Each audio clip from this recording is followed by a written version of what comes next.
यकीनन जीअं नियाज़ साहब ॻाल्हि कई है, डॉक्टर सुलेमान शेख साहब ॻाल्हि कई, तो यकीनन हिकिड़ो तारीख़ी लम्हो आहे।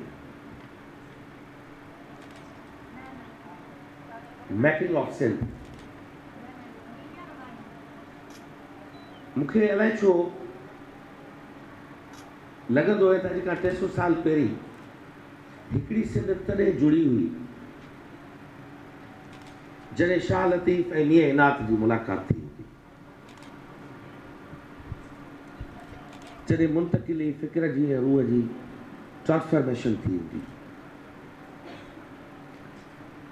ऐं वरी अॼु मूंखे ईअं लॻे थो त अॼु हीअ जेको सिंधी ॿोलीअ जी रीइनकॉर्नेशन थी आहे, हीउ ॿियो जनम थियो आहे, हीअ मुंतकिली आहे हिकिड़े दौर मंझां ॿिए दौर में दाख़िल थियण जी, ऐं इहा गवाही बि आहे त सिंधी ॿोली नओं जनम वरितो आहे ऐं सिंधी ॿोली जीअंदी सदा। ही अमर फयाज़ सां शबीर सां मुंहिंजी अॻु में ग़ालिबन मुलाक़ात कोन हुई करे। फयाज़ जो ज़िक्र मूंसां फ़क़ीरदाद खोसे असेंबली जे बेंचुनि ते हिकु ॾींहुं कयो। मूंखे चई मुंहिंजो दोस्त आहे, तूं उन माण्हू सां मिलियो ई? मूंखे शायदि मूंखे यादि न आहे आउं कॾहिं मिलियो हुजां। शुरूआती असांजा असेंबली जा ॾींहं हुजनि जो आऊं ऐं पंहिंजो फ़क़ीरदाद स्कूल ऐं यूनिवर्सिटियुनि जे ज़माने में बैक बेंचर हुआसीं, असेंबली में बैक बेंचर हुआसीं, आख़िरी असांजूं कुर्सियूं गॾु। त मूंखे चई मिलियो ई? मूं चयो न मिलियो आहे, पर आऊं पियो चवां त खोसा फ़क़ीर मूंखे इहा ॻाल्हि ॿुधाए त तूं कीअं वेठो अहिड़े माण्हू जो ज़िक्र करी जेको सिंधी ॿोलीअ जी कंप्यूटिंग ते कमु पियो करे। इहा त पंहिंजी असेंबली आहे, पाण जे हिन जिते वेठा आहियूं कबीलो, इन जो इहो डिस्कोर्स ई कोन्हे। असांजो डिस्कोर्स आहे तपेदारनि एसटीओ जूं बदिलियूं, इंजीनियरनि जूं बदिलियूं ऐं कबीलो। हिते हीअ तूं ख़बर कहिड़ी वेठो करी? हीअ पंहिंजे कल्चर जे ख़िलाफ़ तूं हिकिड़े माण्हू जो तारीफ़ वेठो कराई। मूंखे हुई त मुलाक़ात थिए हिते ई साॻियूं सिंधा अथाजी जो हॉल,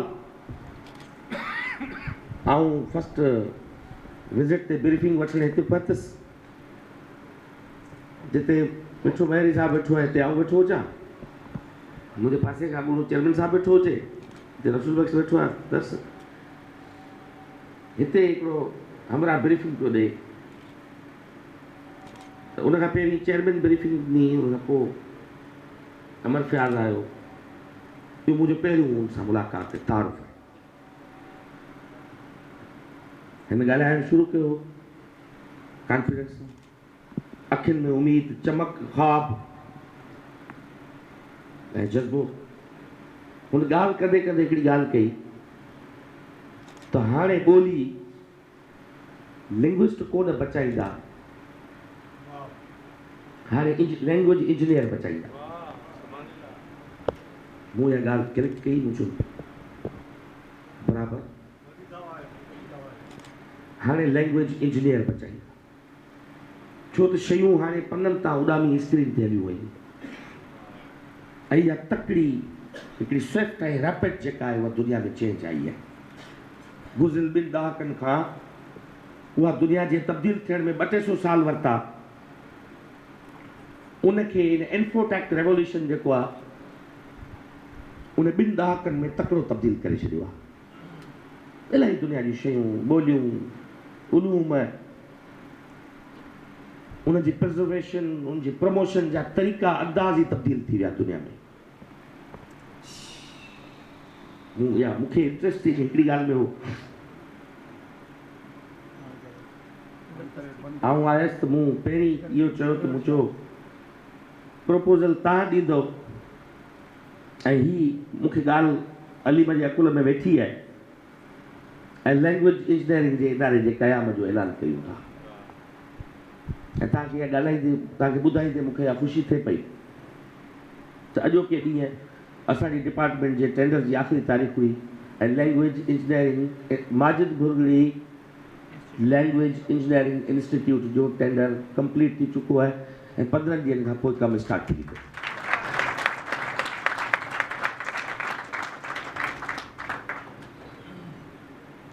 माण्हू पंहिंजो पहिरियों इज़हार को बि माउ जे पेट मां ॼमी अचे थो त उहो पहिरियों इज़हार माउ सां करे थो, रोई करे या पिचकिड़ियूं अखियूं खोली हुनजे अखियुनि जे चहिरे ॾांहुं ॾिसी करे। दुनिया जा सभु जेके दर्दवंद माण्हू हुआ, तकलीफ़कार हुआ, उन्हनि दांह माउ खे ॾिनी आहे। मूंखे माउ वजाज़ पिञारे जीअं पिञियो, वहे मंझे वॻ कथूरी ॾार चरे।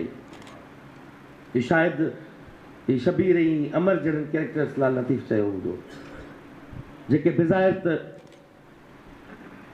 हैदर चौक जे के किताब घर ते सरदार शाह इसाक समय जे ताज जोई खां शाइरी ॿुधंदा हुजनि ऐं उन लॾे सां उन लॾे जहिड़ा थियो घुमनि, पर मंज़िल परे ऐं ख़्वाब ॿिया था ॾिसनि, सोचिनि कुझु ॿियो था। वहे मंझे वॻ खथूरी ॾार चरे, माउ मुंहिंजे करहे पधर न लॻे पग। जग सी जहिड़ो जग हीअं सी हुत चरे। उन्हनि खावड़ी उहे किरदारु शायदि लतीफ़ साहब पाण इन इहो उन लाइ शइ पंहिंजे लाइ चयो हुई।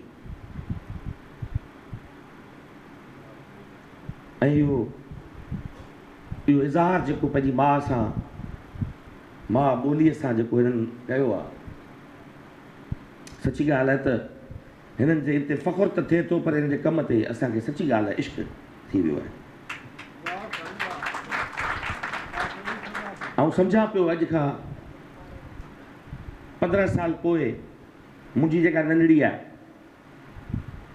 उहो सुबुह जो जेॾी महिल स्क्रीन ते वेंदी या पाम टॉप ते, दुनिया फ्लोर टॉप, पहिरियों कंप्यूटर ठहियो हुनखे चवंदा हुआ फ्लोर टॉप थियो, ज़मीन ते कमरे जॾो हो, ज़मीन ते रखिबो हो। पोइ उतां खां उॾामी टेबल टॉप थियो त टेबल ते रखण जहिड़ो, उतां खां वरी अची हंज में वेठो वरी थियो लैपटॉप, उतां खां वरी जो टप ई त सिधो अची थियो पाम टॉप, जेको अॼु असां वटि स्मार्ट फोन ऐं तरी ते कंप्यूटर आहे। सुभाणे इतां खां जंप हणी थींदो फिंगर जो टिप टॉप। जॾहिं हिते हीअं असांजो 20 साल खां पोइ हिन फिंगर में लॻल चिप खे जॾहिं ऑपरेट कंदो, हीअं आङुर घुमाईंदो स्क्रीन ते, ज़रीना बलोच जो कलाम हलंदो, त ओॾी महिल ज़रूरु अमर फयाज़ ऐं शबीर खे उहो नसुल यादि जेको ही कमु करणु उन तरफ़ वञनि पिया। यकीनन कंटिन्यूटी पैदा थींदी। असां वटि बदकिस्मती रही आहे त वॾे कम में वॾनि माण्हुनि जी वरी कंटिन्यूटी न रही आहे, घटि रही आहे, डिसकंटिन्यू थी थो वञे। हिकिड़े फेज़ में फ़र्द इदारा ठाहिनि था, साईं जेमसेद अदबी बोर्ड ठाहियो, उन इदारे हिकिड़े हद ताईं वरी फ़र्द पैदा कया, ॿिए फेज़ में उहे इदारा जेके आहिनि उनजी कंटिन्यूटी कोन रही आहे। याशर जेको अदबी बोर्ड जो असीं ॾिसूं ऐं ॿुधूं था, या मजमूई तौर ते इदारनि जो, इहा कंटिन्यूटी ऑफ वर्क न आहे। ही इदारा क़ाइमु करणु जेको लैंग्वेज इंजीनियरिंग जो इदारो क़ाइमु थिए थो, मूं भुरगड़ी साहिबु जॾहिं माजिद भुरगड़ी साहिबु आयो तकलीफ़ करे मुंहिंजी ऑफिस, जॾहिं शबीर ऐं अमर गॾु हुआ, तॾहिं मूं इहा उते ॻाल्हि कई, मुंहिंजो साईं जेको तूं सियाटल में रही हिन नौजवान ॿिन्ही खे घुराए उते, गूगल सां, माइक्रोसॉफ्ट सां, सभिनी सां जेको मीटिंगूं करणियूं पवनि कयो, इदारो असां क़ाइमु करे छॾियो आहे लैंग्वेज इंजीनियरिंग जो, उनखे बाक़ाइदे इदारे जी शिकिल ॾियो। ऐं सुबुह जो असां वटि असांजी हाणे सोसाइटीअ में सिंधी ॿोलीअ लाइ सिंध वटि 2-4 माजिद भुरगड़ी, 10-12 शबीर कुंभार, 20 खनि अमर फयाज़ हुजणु खपनि। कमु वधंदो। सिंध में हूंदा पैगंबरनि खां घणा शाइर मुंहिंजे ख़्याल में, ऐं पाण बि शाइर आहियां। दुनिया में एतिरा नबी कोन आया हूंदा दरसाब जेतिरा सिंध में शाइर हूंदा। जीअं अलाह हयाती ॾींदो, मूं समेत आउं बि शाइर आहियां। पारां थो लॻो त मूंखे बि लॻे थो हाणे कंप्यूटराइट खपनि, ॿियनि फील्ड में माण्हू खपनि। एॾो वॾो गेम चेंजर प्लान CPEC जो स्टार्ट थियो आहे, सिंध शामिल आहे। 64 मुल्कनि खे कनेक्ट करे थो चाइना।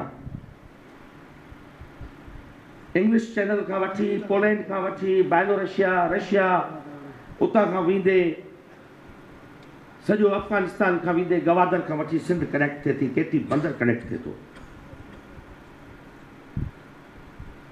असांखे इहो सोचणो आहे। मूं डॉक्टर साहब सां वेठो हुउसि, मूं ॻाल्हि पे कई त असांखे सिंधी ॿोलीअ ते असीं कयूं पिया कमु, सभु शयूं थियनि पियूं, पर हिकिड़ा आम सलीस चाइनीज़ कोर्स बि शुरू थियणु खपनि।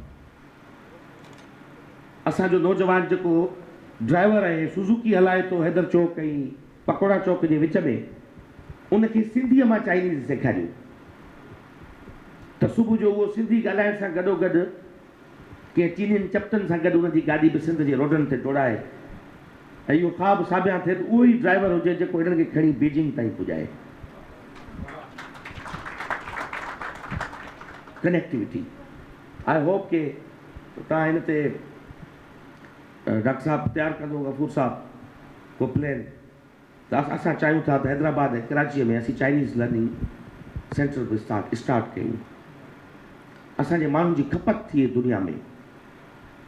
मज़ो तॾहिं थिए जॾहिं उहो ई जेको ड्राइवर जेको बस हलाए थो या रक्शो हलाए थो या सुज़ुकी हलाए थो, उहो जॾहिं हितां खां चाइनीज़ सिखे त बीजिंग में लतीफ़ जा शहर उहे चाइना में तर्जुमो करे उन्हनि खे ॿुधाए।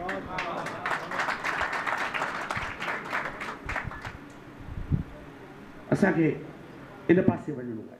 ऐं डॉक्टर साहब जी ॻाल्हि सां सहमत आहियां, डॉक्टर सुलेमान शेख साहब जी। असां वटि कानून पास थिया पिया आहिनि, लेजिस्लेशन थियूं पियूं आहिनि। असेंबलीअ जे डार्क रूम में वञो त तपेदारनि वटि ॻाढ़े हुलवान जे कपिड़े में जी ॿधल हूंदा आहिनि खाता ऐं खातनि जा रिकॉर्ड। इहे करारदादुनि ऐं कानूननि जा सथा असां असेंबली में भरिया पिया आहिनि। ऐं मूंखे डपु थो थिए त केॾी महिल कंहिं असांजे कानून साज़ीअ जो पन्नू कंहिं पकोड़नि मथां पकोड़ा रखियल स्पीकर जी टेबल ते न पुॼी वञे। इम्प्लीमेंटेशन जो सवाल बिल्कुलु मौजूदु आहे। फैफिन सिंध असेंबलीअ खे सभ खां पाकिस्तान में इफेक्टिव असेंबली डिक्लेयर कयो त जे घणे खां घणी कानून साज़ी कई आहे। मूंखां कंहिं सवाल कयो त सिंध असेंबली, सिंध पाकिस्तान जे समूरनि असेंबलियुनि बेशुमार क़ौमी असेंबली सभ खां घणी लेजिस्लेशन सिंध असेंबली कई आहे। मूं जवाबु इहो ॾिनो त आउं फ़ख़्रिया तौर ते चई सघां थो त हर वॾी शइ असां वटि हूंदी आहे, दुनिया जा हर वॾा कम पाण कया आहिनि। इहो चई सघां थो सिंध असेंबली पाकिस्तान जी वॾे खां वॾी असेंबली आहे, भले खां भली असेंबली आहे, जेतिरा कानून कया आहिनि। मूं चयो हुननि घटि कानून पास कया हूंदा, अमल घणो कयो हूंदो। असां घणा कानून पास करे अमल घटि कयो आहे। Implementation is the question. इहो कमु यकीनन हुकूमत जो आहे। हुकूमत खे अखि केरु खोलींदो? सोसाइटी जो प्रेशर, समाज जो प्रेशर, सुजाण माण्हुनि जो मुसलसल इहो सवाल उथारणु, मुसलसल सवाल उथारणु त हिन ते अमल छो नथो थिए? बिल्कुलु प्राइवेट स्कूलूं छो नथियूं पढ़ाइनि सिंधी? सभ खां वॾो मसइलो जेको डॉक्टर साहब ॻाल्हि कई त उहो नेशनल टेक्स्ट जेको आहे बोर्ड जेको आहे उहो कैरिकुलम छो पढ़ायो वञे थो? जॾहिं 18 अमेंडमेंट खां पोइ सूबाई शयूं थी चुकियूं आहिनि। मूं अॼु पढ़ियो त हैक हुते वफ़ाक़ी हुकूमत जहिड़ो खाधो आहे त सूबे में हैक जेको हायर एजुकेशन कमीशन ठही नथी सघे, उहो जीअं असां वटि ठहियलु आहे। इहो मञा थो त जेको फेडरेशन जो एटीट्यूड आहे कॉन्स्टिट्यूएंट यूनिट ॾांहुं, जेके आइनी इकाइयूं आहिनि असांजो, उहो त शुरू खां वठी हुननि जो एटीट्यूड जेको आहे उहो तर्सबाणो रहियो आहे। असांजे पंहिंजे जेका अंदरि जी ॻाल्हि आहे, असांखे सिंध टेक्स्ट बोर्ड ख़ुदि खे रिफाइन करिणो पवंदो, उनखे रिफॉर्म करिणो पवंदो, कैरिकुलम रीविज़िट करिणो पवंदो। असीं पंहिंजे ॿारनि खे पढ़ायूं छा था? असां कंहिंखे हीरो करे डिक्लेयर कयूं था? ॿार जे दिमाग़ में असीं छा था विझूं? असीं बुनियादी तौर ते कैरिकुलम जे नाले में पंहिंजे ॿार खे उल्टा उबता वेद पिया पढ़ायूं। उहो रिविज़िट थियणु खपे। ऐं बिल्कुलु इहा तजवीज़ असेंबलीअ में बि रखंदुसि, सरकार कैबिनेट में बि रखंदुसि त सिंध जे बाशऊर हर शोबे सां तालुक़ु रखंदड़ बासलाहियत माण्हुनि ते हिकिड़ो बोर्ड तश्कील ॾियणु खपे, जेको सिंध जो कैरिकुलम में सिंध टेक्स्ट बोर्ड जो सॼो सिलेबस डिज़ाइन करे ऐं उहो अप्रूव्ड सिलेबस हुजे उहो ॿारनि खे पढ़ायो वञे।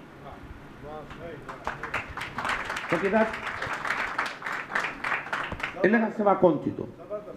असीं चऊं असां नेशनल टेक्स्ट खे कैरिकुलम खे बि उछले छॾियूं परे तो नथा पढ़ायूं, पर जेको असां वटि जेको अवेलेबल आहे उहो छा अप टू मार्क आहे?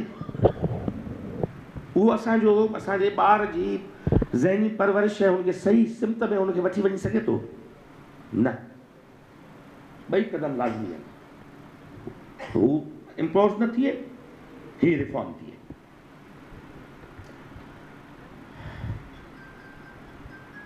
ऐं सम्झा थो त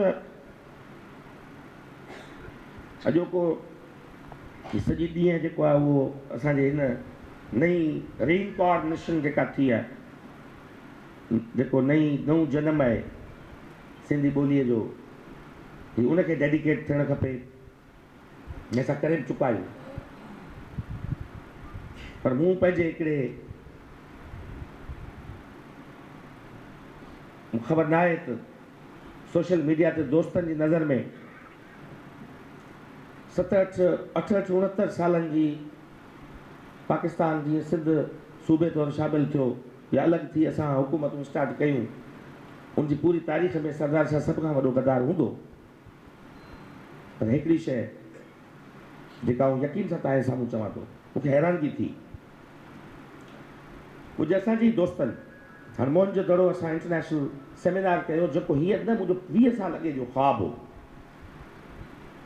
ॿिए वक़्त में असां 4 सीटरनि में चढ़ी बल्दिया कॉलोनी साफ़ी कॉलोनी जा छोला खाइण वेंदा हुआसीं। तंहिं वक़्त में इहो ख़्वाबु हो त सिंध वटि जेको इंडस वैली सिविलाइज़ेशन, जेका सिंधू सभ्यता आहे, काली बैंगन खां वठी केटी बंदर ताईं ऐं खारे छाण ताईं जेका इंडस वैली आहे, उन जो रिवाइवल इन थॉट सां थियणु खपे त असीं हिन पाकिस्तान जी फेडरेशन खे क्लेम ईअं कयूं था त हाणोको पाकिस्तान बुनियादी तौर ते इंडस वैली सिविलाइज़ेशन ऐं ॿी का शइ न आहे। असीं हिन जा ऑनर थी साम्हूं अचूं ऐं बीहूं, रिक्लेम कयूं पंहिंजो जेको लास्ट ट्रेजर आहे उनखे। उहा रिक्लेमेशन असां कीअं कयूं? भुट्टे साहब अटेम्प्ट कयो करण जो, बिल्कुलु हुनजो विज़न इहो हो। जॾहिं भुट्टे साहब 73 में जॾहिं सिम्पोज़ियम कयो, तॾहिं भुट्टो साहब बुनियादी तौर ते उहो रिक्लेम करणु पियो वियो, वापसि वराइण लाइ। त असां चऊं त असां उहो रिक्लेम कयूं ऐं उहा शइ थिए। जीअं आउं आयुसि त मूं पंहिंजे डिपार्टमेंट में जेका मीटिंग थी उन में मूं ॻाल्हियूं हुन सां हिकिड़ी ॻाल्हि चिटी हुन सां रखी। मूं चयो सभु ॻाल्हियुनि ते आउं तव्हां सां कंप्रोमाइज़ करे सघां थो, ॿिनि शयुनि ते मूं वटि ज़ीरो टॉलरेंस आहे, आउं कंप्रोमाइज़ न करे सघंदुसि। हिकिड़ो लतीफ़ साईं, ॿियो मोहन जो दड़ो। ॿ शयूं सिंध मां कढी था छॾियूं त बाक़ी पाछी हले छा बचंदो? हुजे मोहन जो दड़ो कढी छॾियो, लतीफ़ साईं सिंध मां कढी छॾियो। माण्हुनि चयो 80 करोड़ रुपया सरदार शाह ख़र्च कया उते, 2 मिलियन डॉलर जेके आहिनि उहे ख़र्च थिया। ₹1 सिंध गवर्नमेंट खां जेकॾहिं ग्रांट मिली हुजे त फाइनेंस डिपार्टमेंट जो वञी रिकॉर्ड सभु साफ़ ई उथलाए ॾिसनि। हिकिड़ी पाई बि असां कंहिं बि स्पॉन्सर जी शिकिल में वरिती हुजे, ॾियण लाइ 10 आया पई कंपनीज़ जेके स्पॉन्सर करणु पियूं चाहिनि, ₹1 बि असां वरितो हुजे नो। अॼु तव्हांजे साम्हूं आउं डिक्लेयर थो कयां, पाई जो हिसाबु ॾियण लाइ तयारु आहियूं। मुंहिंजी गिरची मां जॾहिं वठी सघो था, छो मोहन जे दड़े जे थीम ते आउं पैसा कमाइण लाइ कोन वेठो आहियां।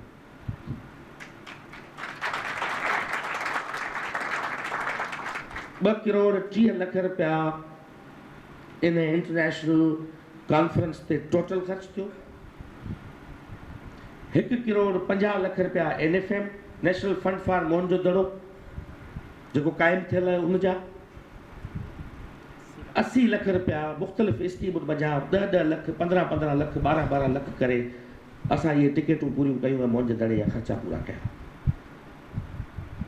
मूं चयो कंहिं पब्लिक फंक्शन में ऐं इहा सॼी जेका आहे उहा तफ़सील पेश कंदुसि। हीउ सभ खां सुठो फोरम ई आहे। हाणे 2 करोड़ 30 लख जा अची मूंखां कालर मां झले हिसाब वठो। I am here to give you. ऐं गॾोगॾु इहो बि चवां थो त साल खां पोइ इहा साॻी कॉन्फ्रेंस जेका आहे अभी 3 करोड़नि में कराए ॾींदो ऐं सियासत छॾे हलियो वेंदुसि ऐं इस्तीफ़ा ॾेई छॾींदुसि। इन साॻिया माण्हू इहो एक्सपेंडिचर तव्हां इन लेवल जी मूंखे कराए ॾियो। जॾहिं मॉर्टिमर व्हीलर आयो हो तॾहिं भुट्टो साहब पाण रिसीव करण लाइ वियो हो। भुट्टो साहब खे अंदाज़ो हो त हेड ऑफ दी स्टेट्स खां वधीक व्हीलर जो केॾो वॾो कमु आहे। हींअर जेके एंशियंट सिविलाइज़ेशन्स ते ऐं इंडस वैलीअ ते दुनिया में जेके वॾा हींअर कमु कंदड़ माण्हू जेके हींअर बचा आहिनि, पार्कोला खे छॾे करे जेको 95 सालनि जो आहे, मूव नथो करे सघे, जोनाथन मार्क केडायर मोहन जे दड़े ते मौजूदु हो, रिचर्ड नीडो मोहन जे दड़े ते मौजूदु हो, डॉक्टर जो मोहन जे दड़े ते मौजूदु हो, माइकल जैक्सन मोहन जे दड़े ते मौजूदु हो। मूंखे ख़बर न आहे त मुआशिरो एडवांस थींदो आहे, माण्हू अॻिते वधंदा आहिनि, पढ़ंदा आहिनि, सम्झंदा आहिनि, सिखंदा आहिनि, त उनजी एतिरी मेंटल एडवांसमेंट बि थींदी आहे। सो मूं कोशिशि कई आहे 6 महीननि में त सिंध में हिकिड़ो कल्चरल कॉरिडोर पैदा कया। वो कल्चरल कॉरिडोर ईअं हुजे त तव्हांखे मकलीअ ते बि कमु थींदे नज़र अचे, तव्हांखे मोहन जे दड़े ते कमु थींदे नज़र अचे, तव्हांखे उमरकोट जो किलो ठहंदे नज़र अचे, तव्हांखे कोट ॾिजी ते कमु थींदे नज़र अचे, ऐं तव्हांखे हुन सां गॾोगॾु जेके कल्चरल एक्टिविटीज़ आहिनि उहे बि तव्हांखे थींदे नज़र अचनि, छो त ॿई पैरेलल शयूं आहिनि। आर्कियोलॉजी असांजो फेस आहे, उहे मसख़ थी वियो, तव्हांजा आसार मिटिजी विया हलिया, त सुबुह जो तव्हां वटि टूरिज़म ऐं कल्चर जो कॉन्सेप्ट अलाए किथे बीहंदो मूंखे ख़बर न आहे। मोहन जो उमरकोट जो किलो 3 मई ते मुकमिल किलो जीअं अॼु खां 200 साल पहिरीं मौजूदु हूंदो तीअं उहो किलो साॻी शिकिल में बहाल हूंदो। तव्हां सभु विज़िट करे अॼु ॾिसी सघो था। उन खां बाद में वरी ॾिसिजो। पको किलो, हा हा रनीकोट बिल्कुलु। तव्हांजे अॼु अदालत में आहियां। पको किलो, पको किलो 1 लख माण्हुनि जी आबादी उते मौजूदु आहे। पके किले जे दीवारुनि जे अंदरि 1 लख माण्हू आबाद आहिनि। भुट्टे साहब लतीफ़ाबाद जॾहिं आबाद थिए पियो तॾहिं कहिड़ो नंबर हुयो, हले 4th हले 6th या 3यों, हले कहिड़ो नंबर हो? 3 नंबर। भुट्टे साहब प्लाट न त तव्हां किलो ख़ाली करे वञी उते वियो। जेके साहब उन वक़्तु जेतिरी पॉपुलेशन हुई मौजूदु हुआ,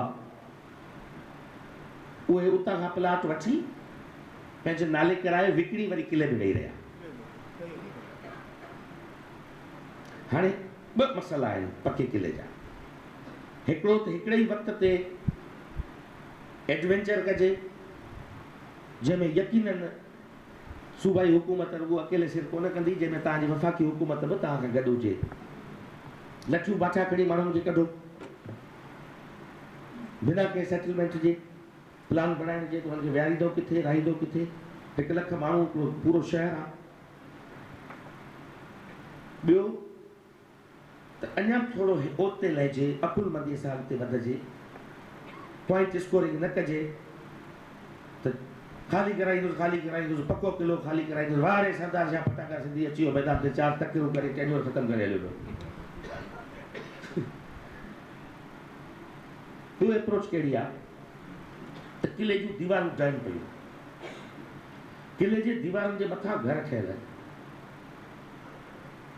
हाणे न किले जी दीवार जो रिकंजर्वेशन ऐं रिस्टोरेशन जो कमु करे सघो था। दीवारूं वञनि थियूं घुरंदियूं, माण्हू मथां वेठा आहिनि।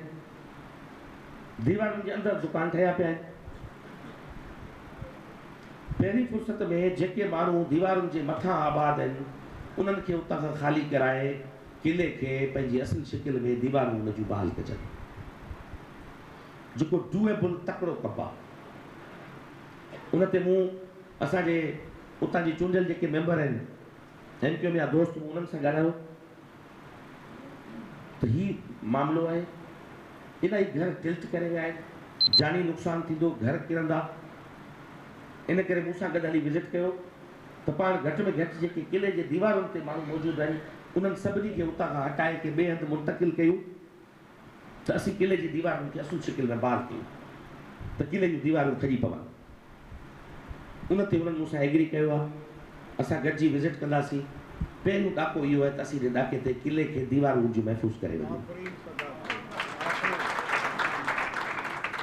उन खां पोइ अॻिते यकीनन इहो सियासी मसइलो आहे, सादो कोन्हे, तई बि सम्झंदा हूंदो। मिड़ई कंहिंखे सरदार शाह खे चोंडड़ी हरणी आहे, इहो चई छॾे दॿा चङो मुड़ुसु हलियो ई पहिरियों किलो त ख़ाली घरां पको। ठीकु आहे, यकीनन वारकिला जी ज़िमेवारी आहे, ज़ुम्परे में अचे थो। त मुंहिंजो ख़्यालु इहो आहे तव्हां मुंहिंजी ॻाल्हि सम्झा हूंदव त जेका आउं करणु चाहियां पियो या असीं करणु वञूं पिया, जेका मुमकिन थी सघे।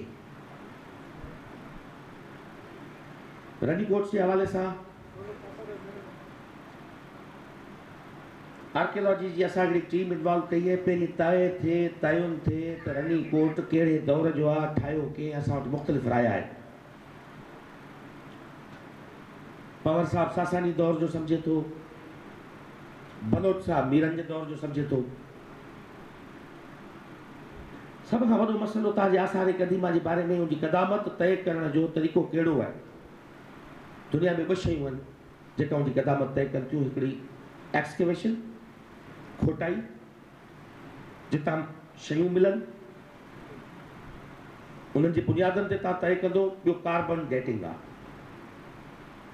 बदकिस्मती सां पाकिस्तान में कार्बन डेटिंग लेबॉरेटरी आहे ई कोन। मूं गवर्नमेंट ऑफ इटली सां ॻाल्हायो थ्रू काउंसिल जनरल जे, उन्हनि जी हिकिड़ी टीम अचे थी जेका रनीकोट ते अची खोटाई कंदी, एक्सकेवेशन कंदी। इहो मरलो हितां हलंदो। ॿियो तव्हांजे साम्हूं मूंखे ॻाल्हाईंदे इहा ख़ुशी थिए पई, ऐं तव्हांखे इहा ख़ुशी थींदी त पाकिस्तान जी पहिरीं कार्बन डेटिंग लेबॉरेटरी पाण जून खां पोइ क़ाइमु कंदासीं सिंध में ऐं कराची में। मूं गवर्नमेंट ऑफ इटली सां ॻाल्हायो त टेक्निकल सपोर्ट तव्हां ॾियो ऐं बिल्डिंग असीं था प्रोवाइड कयूं। उन सां असांजूं ॻाल्हियूं हलनि पियूं, MOU साइन थींदो त जेका असां जून जी बजट में उहा आणींदासीं ऐं विझंदासीं।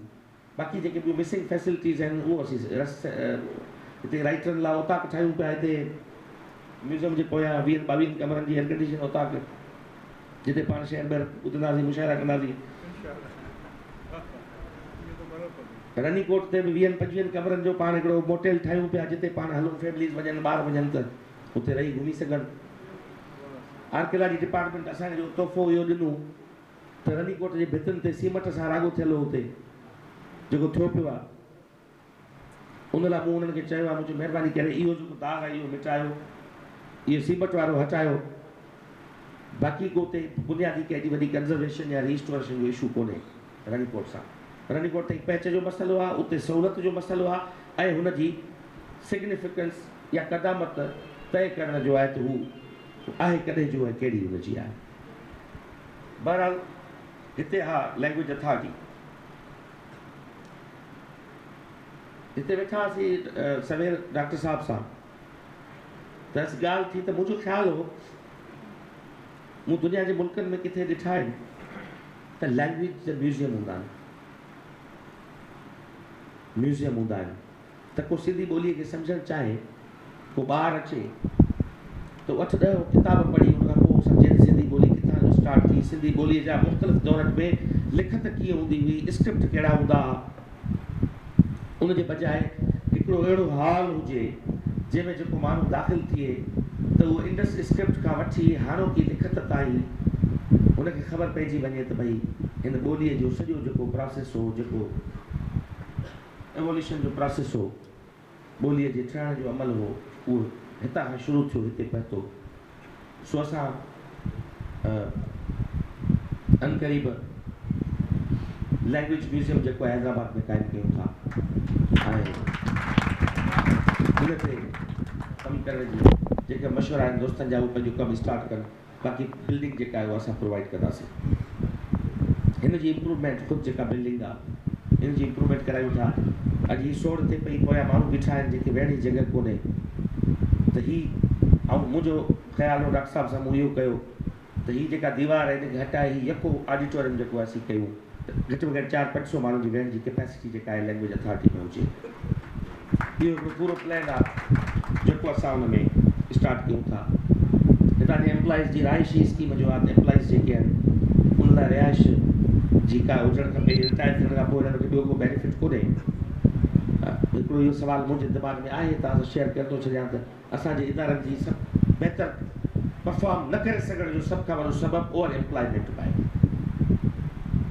अदबी बोर्ड जो बि इहो हालत आहे हर जॻह ते इहो थी आहे ओवर एम्प्लॉयमेंट थी वई आहे तमामु घणा माना मुलाज़िमनि जूं पघारूं एतिरियूं आहिनि जो ग्रांट हुन में हली थी वञे जो बुनियादी तव्हां ॿियो कमु करे नथा सघो थी वियो आहे असीं न चाहींदासीं त कंहिंखे बेरोज़गार कयूं या जेको आहे उनखे सहूलियतूं प्रोवाइड कंदासीं इन ई नियत ऐं शर्त सां त उहे कमु कनि उहे महिनत कनि पंहिंजी ॿोलीअ जे बचाव लाइ जीअं उहा ॿोली जंहिं लाइ अयाज़ चयो ऐं एम्प्लॉइज़ लाइ पढ़ां थो जेके हिते रहनि था जी असीर पढ़ियो शहर पंहिंजी ॿोलीअ में मियां जॾहिं चवंदे माउ तोखे अहिड़ो साव ॾींदी ॿी ॿोली किथे इहा फील खणी कमु कंदव त सुबुह जो अमर फयाज़ ऐं शबीर बंबरो ऐं शबीर कुमार जहिड़ा इलाही पैदा करे वठंदव ऐं न तव्हांजी ॿोलीअ खे ख़तरो थींदो न तव्हांजे हुनखे धरतीअ खे ख़तरो आहे हिकिड़ी ॿी इम्पोर्टेंट ॻाल्हि जेका मूंखे रहिजी वेंदी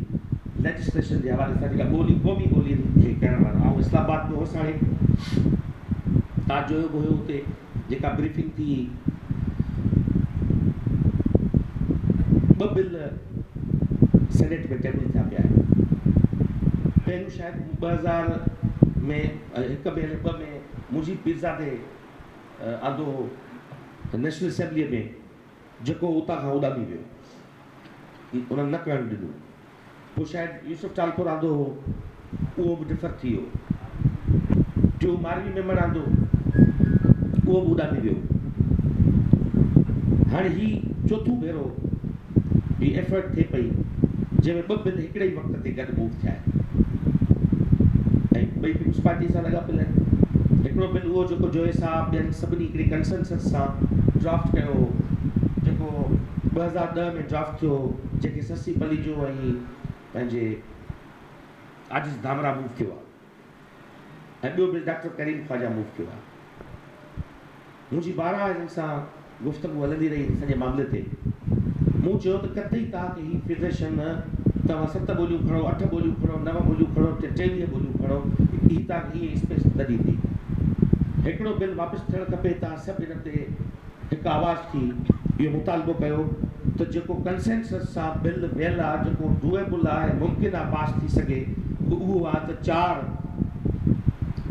आइनी इकाइयूं आहिनि जेके सिंध पंजाब बलोचिस्तान ऐं केपी उन्हनि जूं जेके 4 नुमाइंदा ॿोलियूं आहिनि उन्हनि ॿोलियुनि खे क़ौमी ॿोली डिक्लेयर कयो वञे पोइ रस्तो खुलंदो इन शर्त सां इहा शइ बि उन में लागू थियणु खपे त इहे 4 ॿोलियूं डिक्लेयर कयो ऐं उन में आइन में इहा शइ बि शामिलु कयो त हाणे ॿियूं जेके वधीक इज़ाफ़ी ॿोलियूं शामिलु थींदियूं उहे उतां जूं सूबाई असेंबलियूं क़रारदाद जी शिकिल में रिकमेंड कयूं कंदियूं ऐं उहे ॿोलियूं इनकॉर्पोरेट थींदियूं आइन में जेको मुमकिन आहे थी सघण जहिड़ो आहे न तूं न कंदा हींअर इशू आहे डॉक्टर कासिम बुगे साहब वरी कल्ह हिकिड़ो अलॻि रखियो वेठो हिकिड़ी मीटिंग जंहिंमें अदीब घुराया हुई काफ़ी मुख़्तलिफ़ उतां जा सिंधी मूंखे नज़र को कोन आयो हुते बाक़ी ॿियनि ॿोलियुनि जा हुआ लैंग्वेज पॉलिसी पिया ठाहिनि त मूंखे घुराई ऐं 10 मिंट गुफ़्तगू करण लाइ हुते वियोसि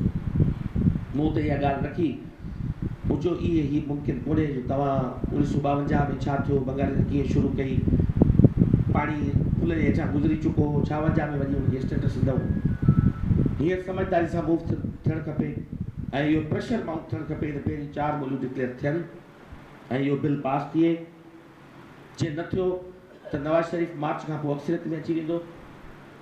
इहो ख़्वाबु रहिजी वेंदो सिंधी ॿोलीअ जे क़ौमी ॿोली डिक्लेयर थियण जो।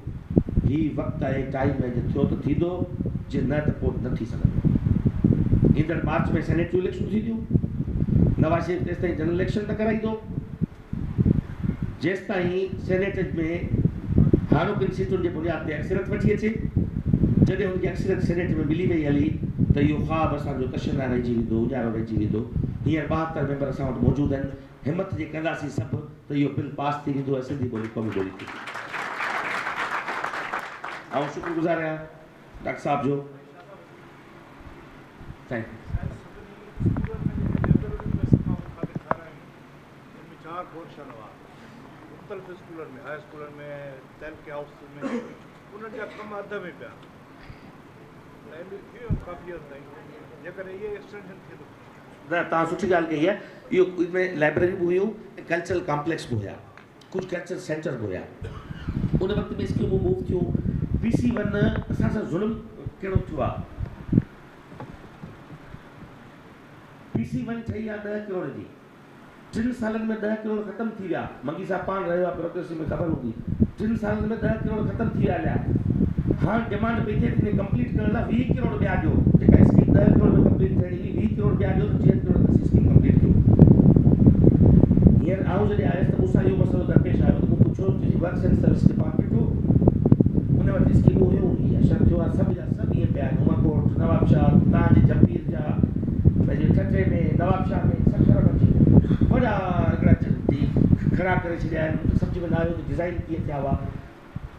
असां उमरकोट में फंक्शन था कयूं, कंहिं फंक्शन में 200 खां मथे माण्हू कोन था हुजनि।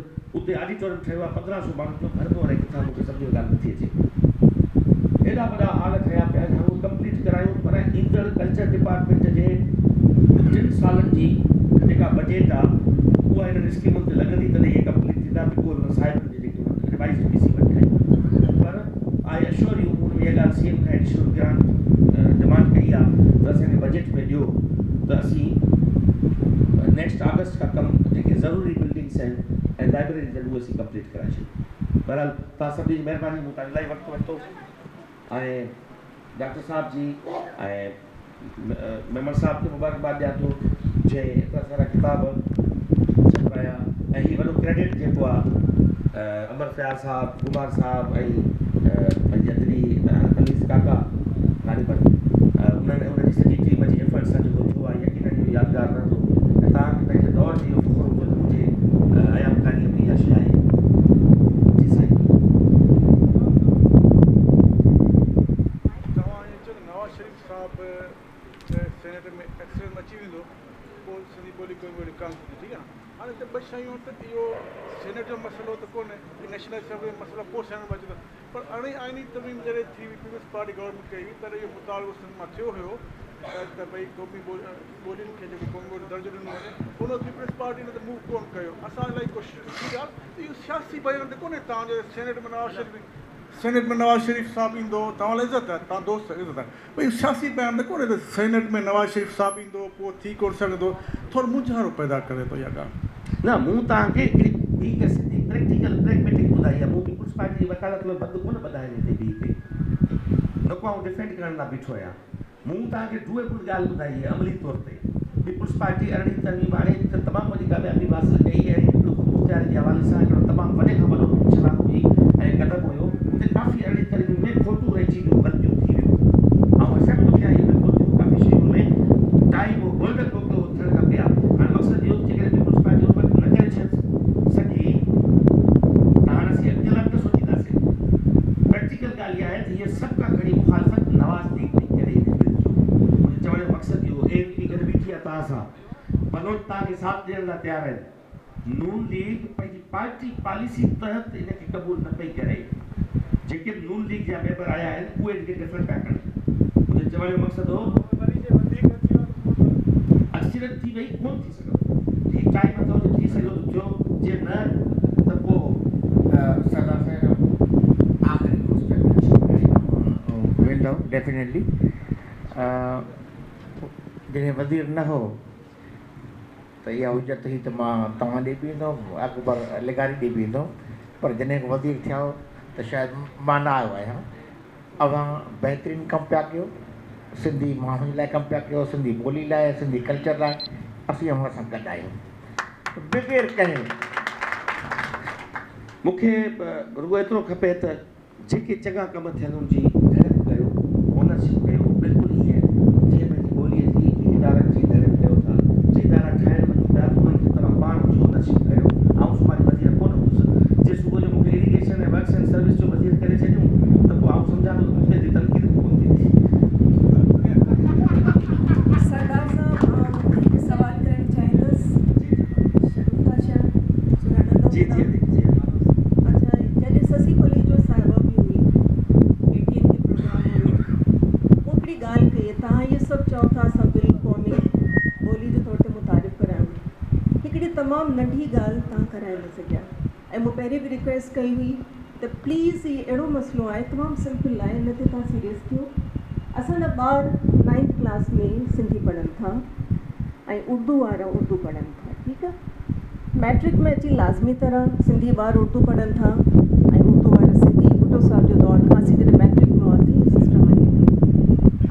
हाणे फर्स्ट ईयर में छा थो थिए, उर्दू वारो ॿार उर्दू थो पढ़े, पर सिंधी वारो ॿार बि लाज़मी तरह उर्दू पियो पढ़े सलीस। हाणे जॾहिं आउं ख़ुदि टीचर आहियां, मूं वटि इंटर में ॿार अचनि था त 2 सालनि जी गैप सां अचनि था। 2 साल उर्दू पढ़ी आहे, लाज़मी उन्हनि वटि चॉइस न आहे। 2 सालनि खां पोइ सभु विसारे था चऊं सिंधी खे उर्दू वांगुरु त लिखनि। मूंखे इहो ॿुधायो त फर्स्ट ईयर में जेकॾहिं उर्दू स्पीकिंग ॿार उर्दू पढ़नि था त अहिड़ो बिल पास करण में छा आहे त फर्स्ट ईयर में सिंधी ॿार सिंधी वो तो 72 में थियल आहे न, ही 1972 खां मुंहिंजे ख़्याल में इहो आहे त इंटरमीडिएट ताईं सिंधी कंपलसरी आहे। न न न, इहा ॻाल्हि ॾिसो, तव्हां क्लियर न आहियो न हिन ॻाल्हि में, तव्हां क्लियर न आहियो न। फर्स्ट ईयर में न आहे, फर्स्ट ईयर में न आहे। फर्स्ट ईयर में सिंधी ॿार सलीस सिंधी लाज़मी पढ़े थो। ऐं अदाताज जॾहिं तव्हां इहा खई हुई तहरीक, तव्हां इहा तहरीक खई हुई त मूं तव्हांखे तॾहिं इहो चयो त अदा पहिरीं मुंहिंजी पूरी ॻाल्हि ॿुधो। जॾहिं तव्हां इहा तहरीक जेकॾहिं आउं सम्झां थो जेकॾहिं ईअं न आहे, 2 सालनि जी गैप खां पोइ, 2 सालनि जी गैप खां पोइ जॾहिं सिंधी ॿार सां इंटर में अचे मुंहिंजो जेको उर्दू वांगुरु लिखे थो, असीं हुननि खे छा पढ़ायूं। नंबर 2 सिंधालॉजी, सिंधी लैंग्वेज अथॉरिटी अॼु ॾींहं ताईं का अहिड़ी डिक्शनरी न ठाहे सघी जंहिंमें ज़बर ज़ेर ऐं प्रोनंसिएशन हुजे। असां ख़ुदि मुंझूं था, उहे लफ़्ज़ जेके असां न आहिनि ॿुधा, जेके बहिराड़ियुनि में ॻाल्हाइजनि था, असांजी परवरिश शहरनि में थी आहे, असां ग़लति ॻाल्हायूं था, माण्हू खिलनि था। छो खिलनि था? असांखे का डिक्शनरी मुयसरु कान्हे जंहिंमें असां करेक्शन कयूं। हर इंग्लिश डिक्शनरी में ॿुधाइणु हूंदो आहे। इश्तिक़ाक़ खे असीं किथां आणियूं? इश्तिक़ाक़ ॻोल्हण लाइ असांखे डिक्शनरी में इश्तिक़ाक़ नथो मिले। ज़बर ज़ेर असांखे करेक्शन नथी मिले त असीं ॿारनि खे छा सही पढ़ायूं। अञा ताईं सिंधोलॉजी, सिंधी लैंग्वेज अथॉरिटी असांखे मयारी dictionary according to the international rules न ॾेई सघी त लफ़्ज़ जो रूट छा आहे, लफ़्ज़ जो इश्तिक़ाक़ पर ज़बर ज़ेर खां बग़ैर। आउं चैलेंज थी कयां, उन में ज़बर ज़ेर प्रोनंसिएशन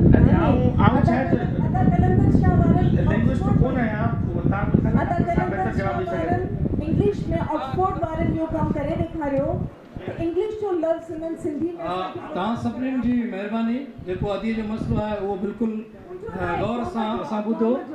आउं बि इहो थो चाहियां त सिंधी शागिर्द जीअं उर्दू आसान पढ़ंदा आहिनि फर्स्ट ईयर में, बिल्कुलु ईअं ग़ैर सिंधियुनि खे सिंधी पढ़ाई वञे। इहो बि आहे। ऐं उन सां गॾोगॾु सिंधी शागिर्द जेको सिंधी 9th में आसान सिंधी पढ़े थो,